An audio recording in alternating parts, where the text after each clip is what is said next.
The most powerful army in Europe was stopped by rain. The most feared tank of the Second World War was defeated by overnight frost, without a single shot being fired. And in 1980, 8 American helicopters and an entire presidency were brought down by dust finer than flour. Every war machine ever built shares one enemy. It does not shoot back. It cannot be bombed, outflanked, or negotiated with.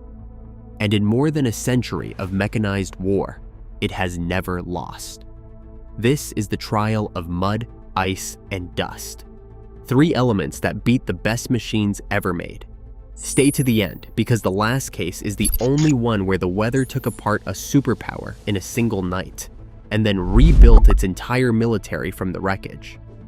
Here is the problem nobody likes to admit. Machines are designed in warm offices and tested on proving grounds in perfect conditions. Specifications are written for ideal soil, ideal temperature, ideal visibility. But wars are not fought on proving grounds. They are fought wherever the enemy is, and whatever the sky decides to do that day. And the gap between how a machine performs in testing and how it performs in 3 feet of mud is the gap where armies die. No campaign ever proved that faster than the German drive on Moscow. It begins with rain. At the end of September 1941, Germany launched Operation Typhoon, the final push for the Soviet capital. Nearly 2 million men and more than 1,000 tanks, the largest concentration of mechanized force the world had ever seen. For the first week, it worked exactly as designed. The twin pockets at Vyazma and Bryansk swallowed more than 600,000 Soviet soldiers. German spearheads were covering 20 miles a day. Moscow was barely 200 miles away, and the roads were dry. Then, in the first days of October, the rain started, and it did not stop.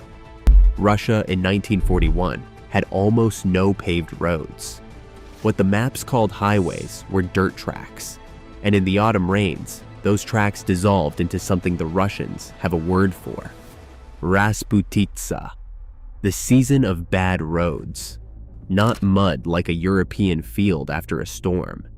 Mud that behaved like wet cement, 3 feet deep in places, that swallowed boots, then wheels, then entire vehicles. And the German army had a secret hiding inside its own propaganda. It was sold to the world as a machine army, but most of its transport was wheeled trucks designed for the paved highways of France. And behind them, more than 600,000 horses that had crossed the border with the invasion. The trucks sank to their axles within days.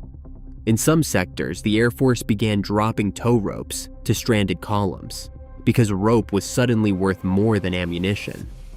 Primitive local horse carts kept moving while modern trucks drowned. Divisions that had covered 20 miles a day now managed 2. Some managed none. The numbers behind the front were even worse. Army Group Center needed roughly 70 supply trains a day just to function. During the worst of the mud, it was receiving a fraction of that, some days barely 20. An army does not have to be destroyed to be defeated. It only has to be starved of fuel, shells, and food, one drowned truck at a time. And here is the detail that stung the most. Soviet T-34 tanks kept moving.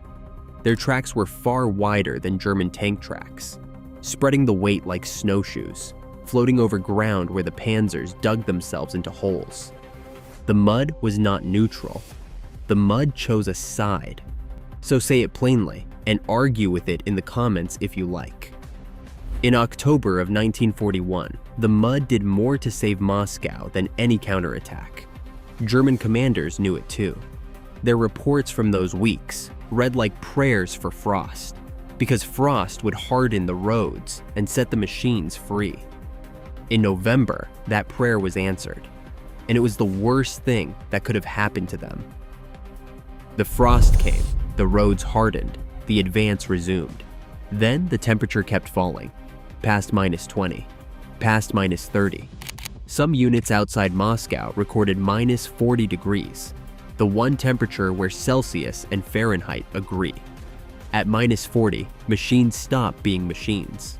German engine oil turned to black tar because there was no proper antifreeze or winter lubricant. The campaign was supposed to be over before winter, so winter had not been ordered. Crews lit open fires underneath their own tanks just to get the engines to turn over, gambling an explosion against a frozen block.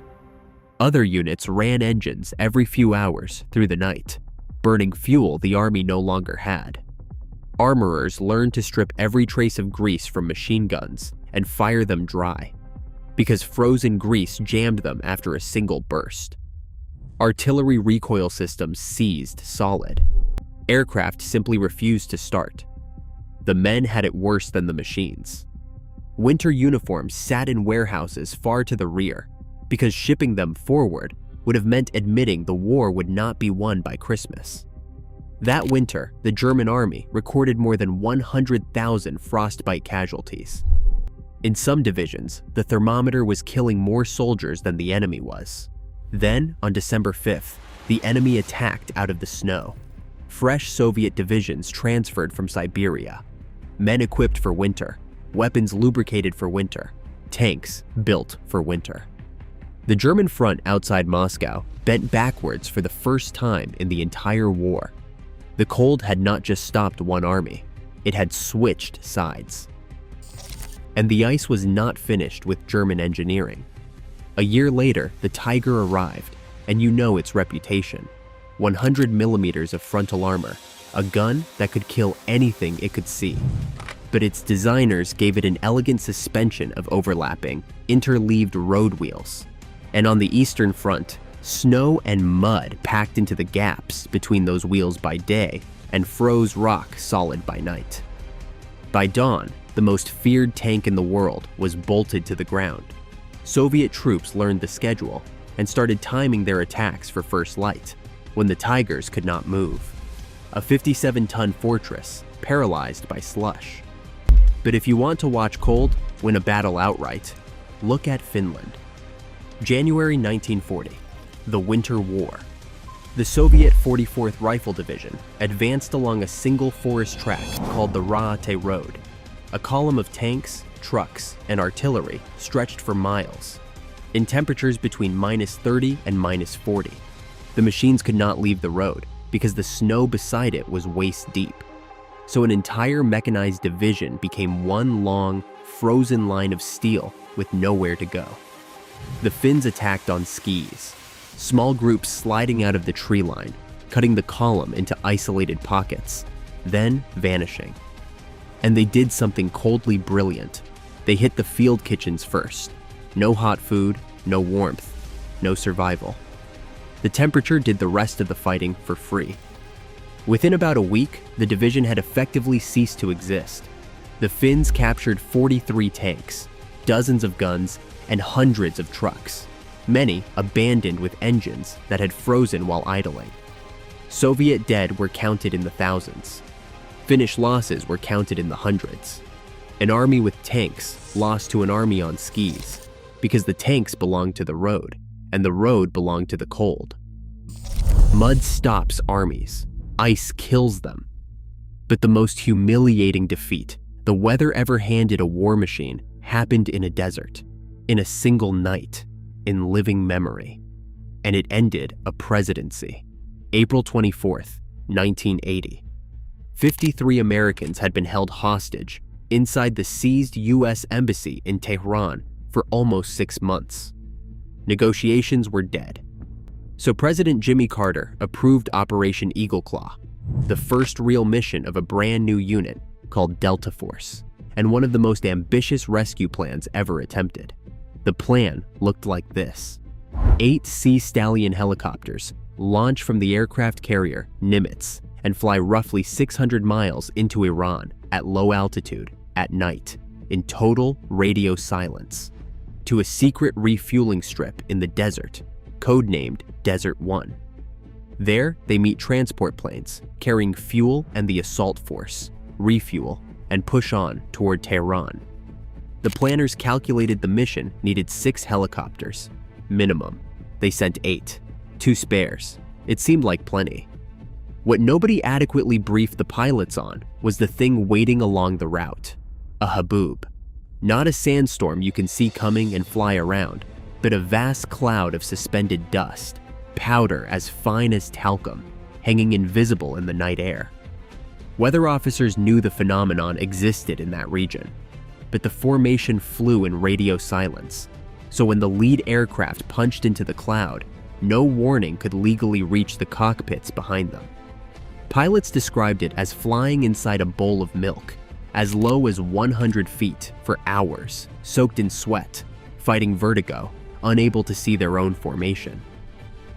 Then the dust started collecting helicopters.